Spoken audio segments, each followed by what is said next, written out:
Vamos lá? Deixa eu só abrir minha colinha aqui. Pode clicar já, pode começar já. Dá o play.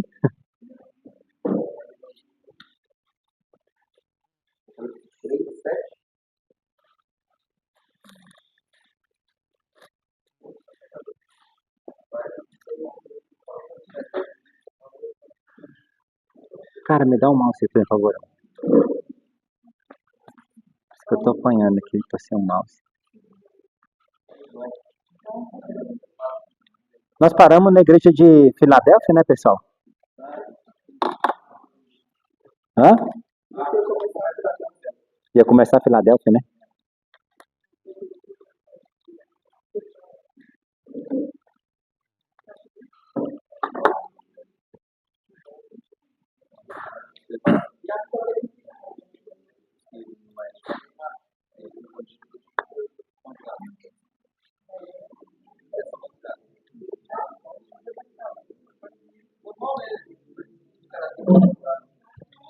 Então vamos lá?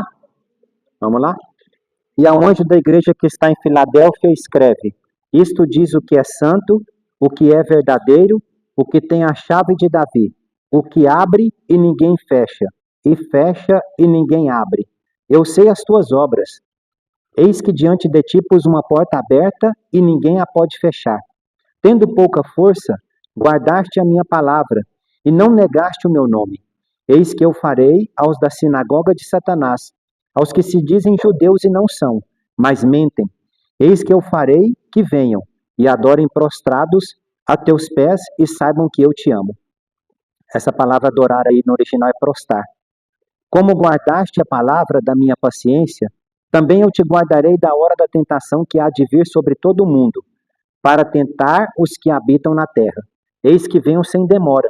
Guarda o que tens, para que ninguém tome a tua coroa. A quem vencer, eu farei coluna no templo do meu Deus, e dele nunca sairá.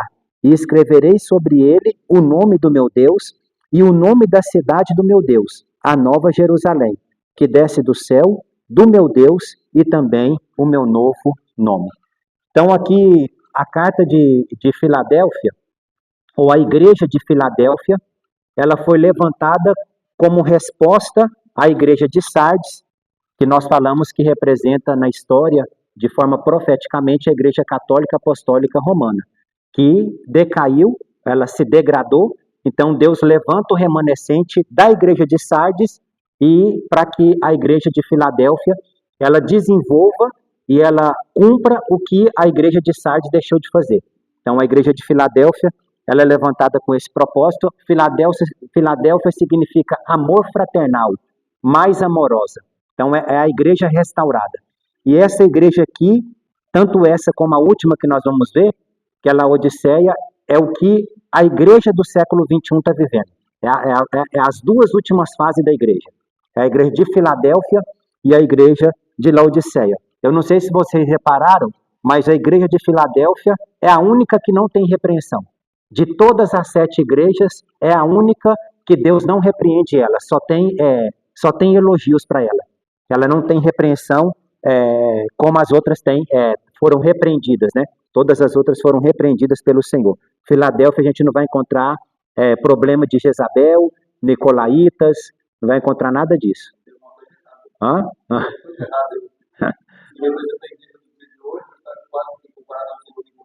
Na realidade, essa igreja aqui representa os remanescentes dentro desse período, né? É, pouca força. É isso aí, é isso aí.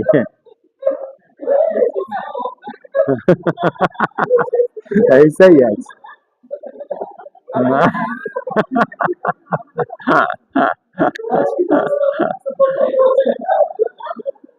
E essa igreja aqui de Filadélfia, ela vai continuar até a volta do Senhor. Então, a igreja de Filadélfia, ou seja, todas as igrejas, tudo aquilo que prefigura aquilo que nós estamos vendo e que nós vimos até agora, que prefigura a história da igreja dentro desse período da graça, que é o período da igreja, né, o tempo da igreja, todas essas igrejas aqui, elas vão ficar... deixa eu mudar aqui para que não fique parecendo que a igreja de Éfeso vai ficar. Todas as características que estas igrejas negativas e positivamente representam, elas vão ficar até na volta do Senhor. Ou seja, o amor que se esfriou vai ficar até na volta do Senhor. Ou seja, tem igreja, irmãos, igreja somos nós, entendeu? Então, quer dizer, tem pessoas como igreja, eu sou igreja. Então, vamos dar um exemplo, eu posso esfriar no amor. Então, eu como igreja tenho uma característica da igreja de Éfeso. E assim por diante. Então, cada igreja, ela tem uma característica e essa característica ela vai permanecer até que o Senhor volte. Até que o Senhor volte. Ou seja, falsas doutrinas vão permanecer, falsos profetas, como Jezabel, que intitulava, ela mesma se intitulava como profeta, né? E aí entra na presunção. Então, é aquilo que Jesus Cristo disse, acautelai-vos porque é necessário que os falsos profetas eles se levantem. Então, isso vai ter até que Jesus venha voltar. Isto diz o que é santo, o que é verdadeiro e o que tem a chave de Davi. Então, aqui ele se apresenta a esta igreja dizendo que ele é santo, que ele é verdadeiro e que ele tem a chave de Davi. Por que ele está se apresentando assim? Porque é pelo qual e com quem a igreja pode ser santa. A igreja não pode ser santa, não pode ser verdadeira, não pode ser fiel, não pode ser separada se não for em Cristo, se não for através de Cristo. Se Cristo não for o centro, a igreja ela perde essa representação de santidade, né, no sentido de estar separada do sistema, de ser verdadeira e de ser fiel. Por isso que Jesus está se apresentando a ela dessa forma, como se ele estivesse dizendo para ela, fora de mim, você não pode ter essas características. Fora de mim, você não pode ter esses atributos. Ou seja, ser verdadeira, ser fiel, ser santa e ser separada. Então, por isso que Jesus se apresenta dessa forma aqui. Chave na Bíblia, irmão, fala de autoridade. Chave na Bíblia fala disso, de autoridade. Então, ele tem autoridade para abrir e ele tem autoridade para fechar. Para abrir o quê? Para abrir a porta do reino e para fechar a porta do reino. Vamos lá para Mateus 25? Para vocês entenderem? Opa!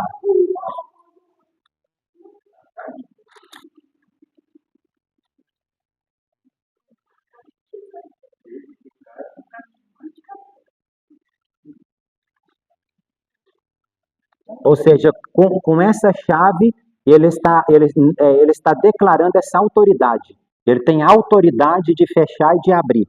Lá no versículo de número 11 do capítulo 25, ele diz assim, e depois, aqui está falando das virgens, né, irmãos? Das 10 virgens. E depois chegaram também as outras virgens, dizendo, Senhor, Senhor, abre-nos a porta. Então a porta tinha fechado. Quem fechou a porta foi o Senhor, porque a chave está na mão dele. A chave não está na mão do sistema. A chave não está na mão dos reinos, a chave está na mão do Senhor. Então ele fecha a porta. Que porta que é essa que está fechando? Não é a porta da salvação, é a porta do reino. Ou seja, essas 5 mulheres aqui ficaram fora do reino milenar. Em que sentido? Elas não vão reinar com Cristo. Durante os 1000 anos, essas cinco virgens aqui, imprudentes, elas vão ficar fora do reino milenar. Elas não vão ter acesso à Nova Jerusalém, que paira sobre a Jerusalém terrestre. Isso aí eu acho que eu já compartilhei com vocês sobre isso um pouco, entendeu? Ou seja, essas 5 mulheres aqui, elas não fizeram nada que poderia fazer com que elas perdessem a salvação. Ah, pastor, mas elas dormiu, mas as outras 5 também dormiu, porque o texto diz que todas dormiram. Todas dormiram. O que diferenciou uma da outra? Foi a submissão e a obediência em cumprir o chamado, a vontade de Deus para isto, preparado, isso aí. Ou seja, elas se encontraram como vencedoras, porque elas estavam preparadas com azeite de sobra, porque as outras também tinham. O que elas não tinham era sobra. Elas não tinham azeite de sobra. Por isso que elas vão falar, né? Dai-nos o azeite também para nós, para que não nos falte. E aí elas vão falar, não, vão lá e compre o azeite, porque se nós dermos para você, vai faltar. E aí nós vamos entrar nisso aqui, porque qual que é o problema? O problema dessa geração é isso. Eles querem tudo de mão beijada. Eles não querem pagar preço. Entendeu, irmãos? Eles não querem sentar como eu e você estamos sentando aqui, ouvindo, sendo ministrado. Entendeu?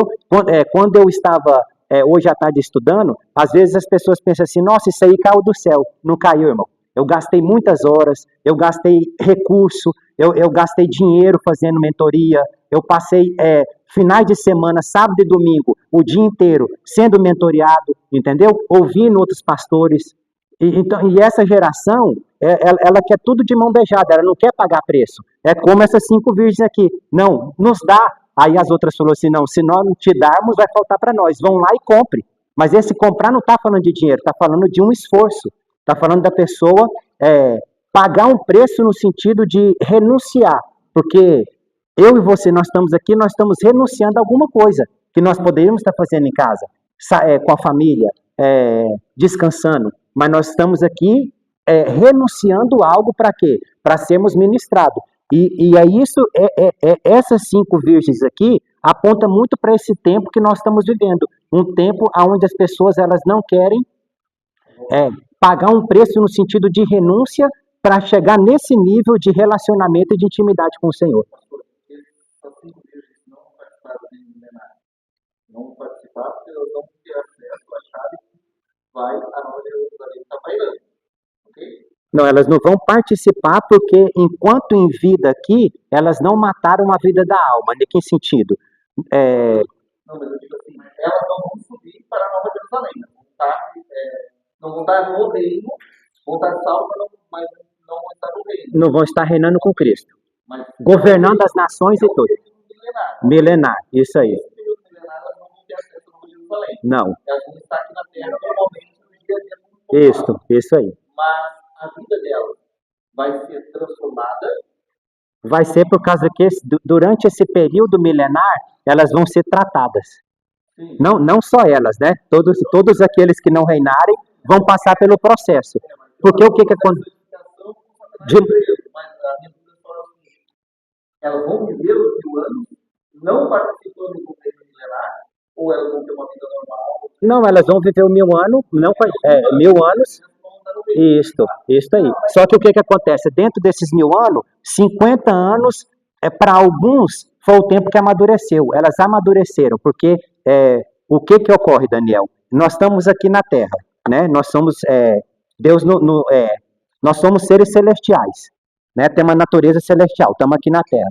O propósito, porque quando você vai encontrar quando você lê a palavra, nas entrelinhas, qual que é o propósito? É que eu e você amadureçamos, cresçamos em graça, como foi falado aqui, em conhecimento. Isso é maturidade. Então, quanto mais rápido eu amadureço dentro do processo, porque é isso que faz a diferença do vencedor para o que não é vencedor. Porque o vencedor, ele amadureceu dentro do processo, entendeu? Ele foi amadurecendo. Se a pessoa não amadurece, ela vai ter esse período todo. Enquanto está acontecendo no reino milenar, quem não venceu vai ter esse tempo. Uns vão ter talvez 10 anos. Isso é coisa da minha mente, tá? Não está na Bíblia. Só estou tentando imaginar que possa acontecer assim. Tem uns que vai ser 50. Amadureceu, ela já entra para o reino. Porque ela amadureceu, entendeu? Ela alcançou a maturidade. Que era para ela ter alcançado aqui em vida. Em vida que eu falo no sentido de um corpo físico. Porque ela vai estar com o corpo glorificado, entendeu? Vai estar com o corpo glorificado. E na realidade nós vamos reinar em terra, né, irmãos?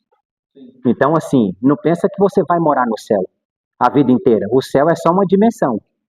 O governo de Cristo vai ser estabelecido na terra. Nós vamos ler aqui, daqui a pouco vai falar sobre isso, que Deus nos levantou para que nós... Quem vai estar na terra no período milenar só vai estar no corpo glorificado? Não, nem todos, né? Nem todos, porque vai ter ser humano também. Vai ter ser humano, a vida continua. Entendeu? Isso. Mas a vida continua, as pessoas vão estar nascendo e morrendo. Isso aí. E aí, isso aí. Que vai nascer, isso. Eles vão nascer, eles podem ainda nascer dessa natureza pecadora, porque o corpo pecador... Não pode não, aí não, né? Porque vai ter ser humano aqui, né? Sim, porque, por exemplo, quando... Que sobraram, esse aí, Daniel. Não, que sobraram. Daqueles que nasceram, daqueles que foram salvos, ainda vai ter nascimento, preenchimento, humanização Não, vamos dar um exemplo. Que Cristo arrebatou a igreja, você está falando assim, Cristo arrebatou a igreja, veio, arrebatou, aí você está falando que vai ter salvos aqui na terra ainda? Ou se vai ser gerado salvos? Os salvos vão estar lá, Aham, ok? sim. Aí esses salvos vão continuar, aí entra nessa questão, que a Bíblia diz que no céu teremos todos os anjos. Não vai. Não, mas agora não está no céu. Aqueles que estiverem na terra vão estar reinando mil anos na terra. Não, na realidade nós vamos estar reinando, mas numa dimensão espiritual que é a Nova Jerusalém, entendeu? Aqueles que estiverem reinando. Isto. Mas vai ficar uma outra Vai ter gente aqui na terra. Essa Isto. turma que tem lá vai poder procriar. Quem é humano que não tem um corpo glorificado vai procriar, entendeu? Quem tem o corpo glorificado não procria mais. Não, aí não, né? Porque senão você está senão se a gente pensar nessa linha, nós estamos contradizendo o que Jesus falou nesse sentido aí. Quando os fariseus perguntam, né, quando ressuscitar, a mulher vai ser esposa de quem? Porque você lembra que ele está contando a história, né? Ah, casou com meu irmão. Isso. Então, no ser humano que sobraram, que não foram salvos, que continuaram na vida, Isto. vai ter essa multiplicação. Isso aí. E isso ainda sobre a natureza pecadora. Mas eles também vão ter oportunidade. Não vai ter oportunidade, não. Aí depois é só a eternidade, né? De Satanás. Não. Tem a descendência de uma natureza pecadora. O corpo, aí o que acontece? Essas pessoas elas serão, como é que eu vou usar a expressão para te explicar aqui? Elas viverão mais tempo, elas terão um corpo restaurado. Mas por que isso vai acontecer? Porque a atmosfera, isto no governo e a atmosfera toda do ambiente, a natureza, tudo vai mudar. Por que Noé, Enoque, aquele pessoal viveu 900 e poucos anos, entendeu? 600 e poucos anos, porque a atmosfera era outra diferente da nossa. O oxigênio, poluição, e isso dentro do reino milenar vai também acontecer, porque vai haver uma restauração, entendeu? Vai começar a haver uma restauração dentro desse processo, por causa do governo. E aí essas pessoas que estão nascendo, elas vão viver mais. Os teólogos dizem que o corpo delas serão restaurados, né? Eu esqueci, não é bem essa expressão, não. A Bíblia diz em Isaías, irmãos, que os jovens terão 100 anos. Jovens, Isaías diz. E aí esse tempo é no reino milenar. Porque a maioria dos profetas, não no geral, mas a maioria dos seus escritos, algumas deles está apontando para o que vai acontecer no reino milenar. O que vai acontecer dentro do reino milenar. Olha o que Isaías capítulo 4, deixa eu ver se eu acho aqui. Capítulo 4, versículo 1, ó. E 7 mulheres, repara o que Isaías está dizendo, e 7 mulheres, naquele dia, lançarão mão de um homem, dizendo, nós comeremos do nosso pão e nos vestiremos de nossas vestes. O que elas estão dizendo? Elas estão dizendo assim, ó, nós não queremos pensão, nós não queremos seu dinheiro, nós não queremos nada do que é seu. Por isso que ela está dizendo, nós vamos comer do nosso pão e nós vamos vestir do que é nosso. Tão somente queremos que sejamos chamados pelo teu nome. Tira o nosso opróbrio. Por quê? Porque depois das sete trombetas e depois das 7 taças, irmão, vai sobrar muito pouca gente. Principalmente questão de homem. E aí vai sobrar essas mulheres. O que elas estão dizendo? Agora já tem pouco, imagina, né? O que o Isaías está dizendo? Que uma mulher, que 7 mulheres vai procurar um homem para que ele engravide ela. Para que comece a voltar novamente a geração, procriar, entendeu? Porque isso aqui vai virar um cross escranzinado, né? Vai acabar com tudo. Quando começar as 7 taças, as trombetas, entendeu? Então, assim, vai ser só destruição, isso aí.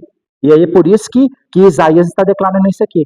Porque uma mulher, 7 mulheres vai estar procurando um homem, mas não no sentido de querer dinheiro e fortuna, elas não querem isso, elas querem gerar filho. Tira o nosso opróbrio, é isso, né? Que multiplicar, isso aí. Aí entra nisso que nós estávamos conversando com o Daniel. Vai começar a humanidade voltar novamente a ser gerada. Aí depois disso aí, vai acontecer a guerra de Gog e Magog, quando Satanás é solto, né? E ele engana as nações, você lembra lá que está no texto? Porque se ele vai enganar as nações, então vai ter gente. O texto está dizendo lá em Apocalipse 21, se eu não me engano, ou 20. Depois do período milenar. Primeiro vem a Armagedon, né? Depoimentos, depois o primeiro vai ser Mas Não. é Do Armagedon. mas É. a gente vê isso Aham. as pessoas falando, mas glória é a Rússia, tá falando, cara, essa guerra é essa daqui 1000 É, anos, depois de 1000 anos. depois Depois, que é. né? Olhando para a visão milenista, ou seja, para aqueles que acreditam que é 1000 anos literal. Tem pessoas que entram numa linha teológica que acreditam que não é literal, que é só que nós já estamos vivendo um milênio aqui, né? Que esse é o tempo do milênio. Qual a diferença entre a guerra do Armagedon e a guerra do Gog além dessa distância de período? Bah, como é que eu vou te explicar isso agora? É porque na realidade o que ocorre? A guerra de Gog e Magog, ela tá dando o start final, né, o end ali, final, porque depois é a eternidade. Aí, isso, aí acaba com tudo. Aí é a eternidade. E a guerra do Armagedon seria a terceira guerra mundial? Pode ser, mas assim, não posso dizer que seja, porque a Bíblia não fala, mas a gente pode deduzir, né? Pode. É, Até porque assim, a Bíblia fala sobre as trombetas que João, por sua pobreza, no vocabulário da época, não conseguia interpretar e não tinha estabelecimento para dizer que aí uma pedra de fogo, uma estrela de fogo caiu do céu. Ele podia ter interpretado realmente o meteoro, isso. chuvas de meteoro. E é isso aí mesmo. Mas assim também, como essa falta de conhecimento, visão, ele teve a visão, mas ele não tinha falta de conhecimento para interpretar o que realmente era. Podia ser um estudo de bombas nucleares, uma guerra mundial, mísseis, bomba atômica sendo lançada, que veio com essa explosão e trouxe essa destruição. Aham, pode também. Por isso que a gente sempre fala que a revelação, ela é progressiva, ela progride, a partir do momento que a pessoa deixa progredir. Progressão de que forma? É, há, há, há 20 anos atrás, 20 e poucos anos atrás, eu me converti. O que eu tinha de conhecimento lá é totalmente diferente do que eu tenho hoje, ou seja, a revelação ela vai progredindo, ela vai aumentando, né, os níveis. E assim também, o João tinha um nível de interpretação. Hoje nós já temos outro porque nós, né, temos clareza de tecnologia, de muita coisa, daquilo que João não tinha. Mas é porque na realidade a gente pensa que quando João está vendo isso aqui, é tudo no sentido de espiritual, quando ele diz que viu uma estrela caindo, mas cai nisso aí mesmo. Na verdade, a estrela pode ser um meteoro. Tudo indica que seja, entendeu? Porque os cientistas mesmo falam que se um meteoro de poucos raio de quilômetros, não tão grande, cair aqui na Terra, irmão, no mar, dá um tsunami aqui que praticamente acaba com metade do Brasil. Pode ser uma grande bomba. Também. Isso, pode também. Isso aí. A gente não está para ter clareza, mas dá. Por isso que quando João fala, né, que ele viu o sol escurecer, que não tinha, né, que as estrelas caíam, ou seja, o que João está dizendo é a atmosfera mudou, porque a atmosfera mudou. É Daniel, isso. Acho que é Daniel ou Zacarias.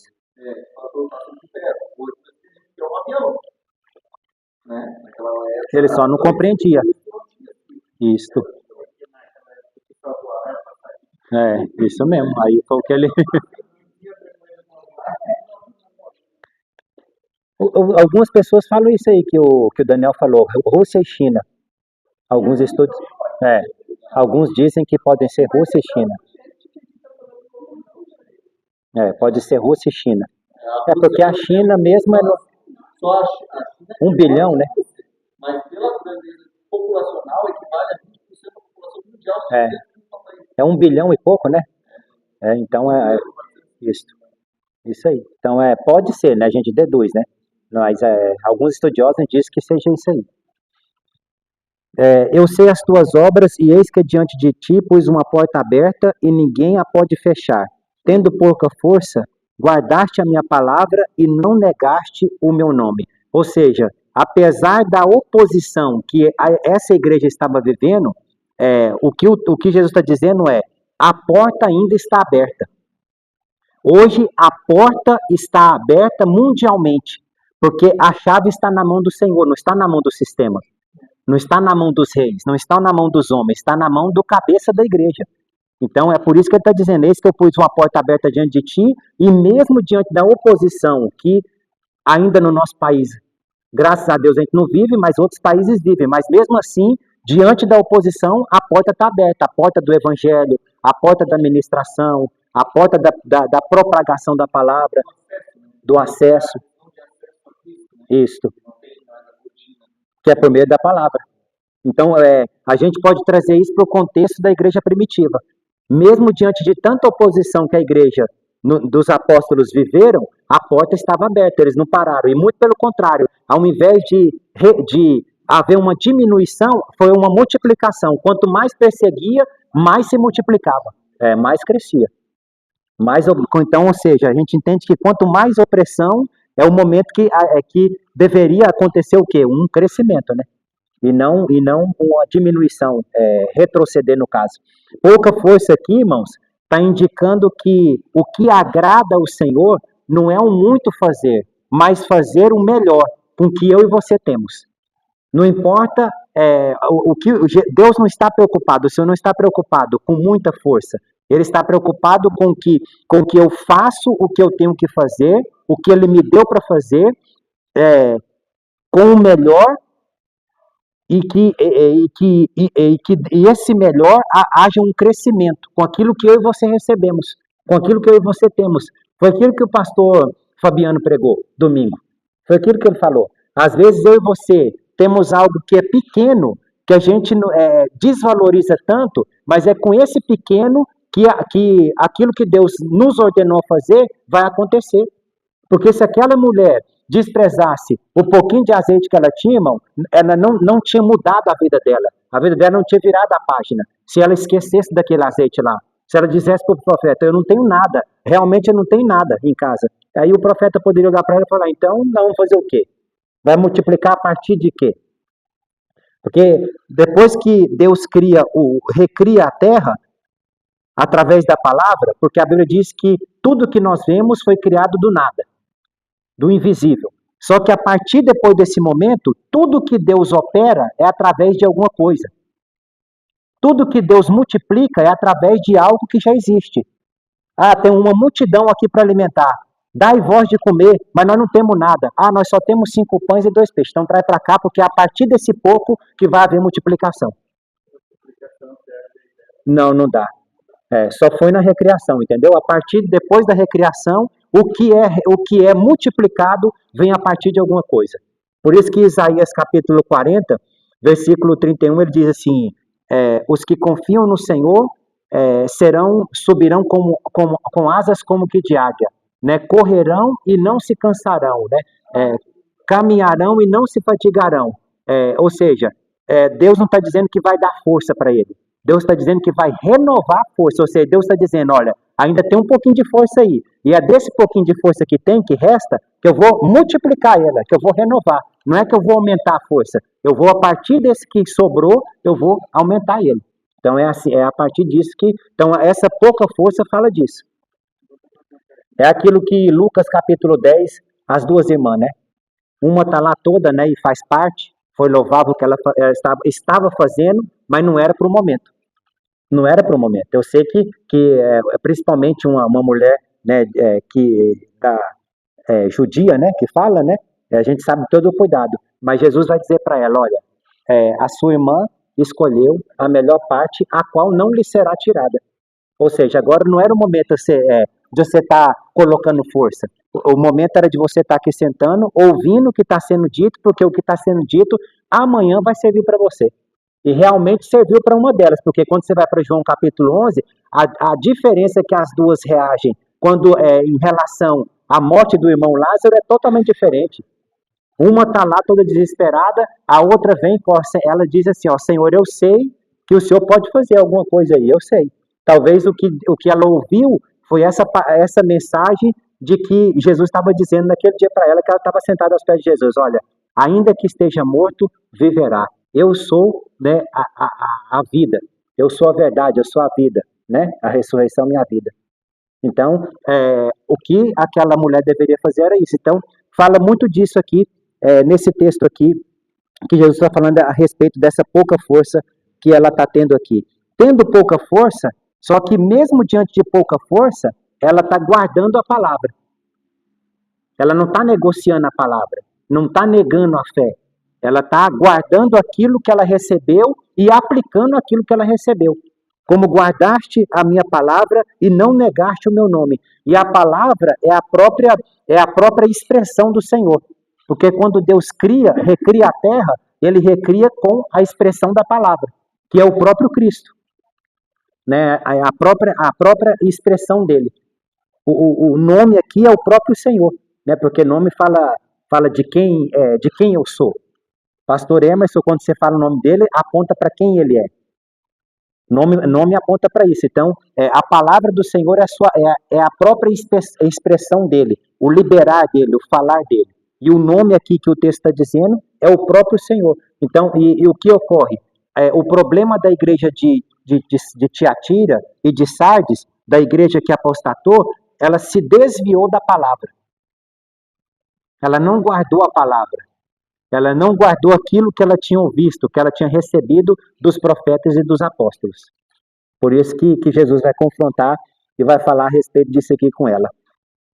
Eis que eu farei os da sinagoga de Satanás, aos que se dizem judeus e não são, mas mentem. Eis que eu farei que venham e adorem prostrem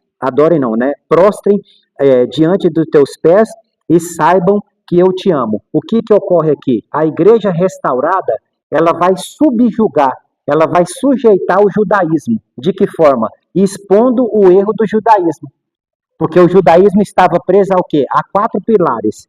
O sacerdote, que é o homem que media entre o homem terreno e Deus, já caiu por terra, porque Jesus é o nosso mediador. Então o judaísmo ele tem o quê? Ele tem o sumo sacerdote dele, ou o sacerdote como intermediador. Então é um dos pilares. Outras coisas, as ordenanças das letras, que cai lá no Pentateuco, as leis mosaicas. Segunda coisa, o templo material, que para eles é importantíssimo. Tanto é que quando o Jesus está caminhando com os discípulos vê aquilo e diz, olha a beleza, olha a estrutura. E aí Jesus olha para ele e fala isso aí, não vai ficar pedra sobre pedra. Eles se importam tanto com o templo que vai ter um terceiro templo reconstruído. Então eles estão baseados nesses 4 no sacrifício. Então, o que acontece? A igreja, ela subjugou, por isso que o texto está dizendo, eis que eu farei os da sinagoga de Satanás, aos que se dizem judeus e não são, mas mentem, eis que eu farei que venham e prostrem aos teus pés e saibam que eu te amo. Então, a igreja, ela subjugou, ela sujeitou o judaísmo da sua época.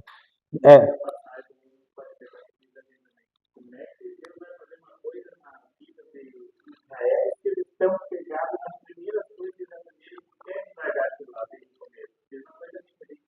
A gente vem com certas coisas na vida, a gente quer viver que não é que escutar o melhor do Senhor, mas não quer renunciar aquilo lá. E você tem que renunciar para você adquirir aquilo que o Senhor quer. Sim, as malas, né, o Edson? São, para viver o novo. Isso mesmo. Tem que largar o velho. Se não largar o velho, assim. O sacerdote que servem de mediadores, as ordenanças da letra, o templo material e as promessas terrenas. Porque eu não sei se você sabe. Não, o sacrifício está dentro dessa questão do templo material. Porque o templo material, que é o templo, né? O templo, ele envolve tudo isso. Ele envolve o sacrifício, envolve a questão do lavar a mão, isso aí. E as promessas terrenas, porque, irmãos, para Israel, as promessas são terrenas. Para a igreja, a promessa não é da terra. Para Israel era o quê? Era uma terra de Canaã, uma terra que manava leite e mel, literalmente falando, né? Não o maná leite e mel, né? A Canaã.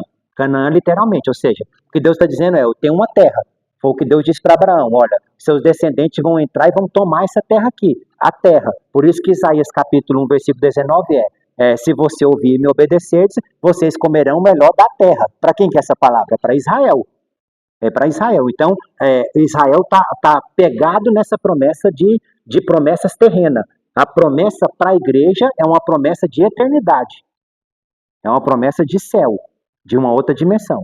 Não que nós não podemos desfrutar aqui, reinarmos em vida. Reinar em vida é o quê? É quando eu desfruto já em vida o que Deus tem para mim. Aqui na terra falando, mas Não há uma promessa específica para a igreja de forma terrena. A igreja não vai tomar posse de uma terra, a igreja não vai entrar na terra chamada Canaã, a igreja não vai comer dos frutos da terra de Canaã. Porque Isaías capítulo 1, versículo 19 está dizendo isso. Vocês vão comer o melhor da terra. O que é o melhor da terra? É uva, é tâmara, é trigo, é cevada. Era isso que Deus estava dizendo para a nação de Israel. Então, os 4 pilares que a nação de Israel estava firmada era nisso. Aí a igreja de Filadélfia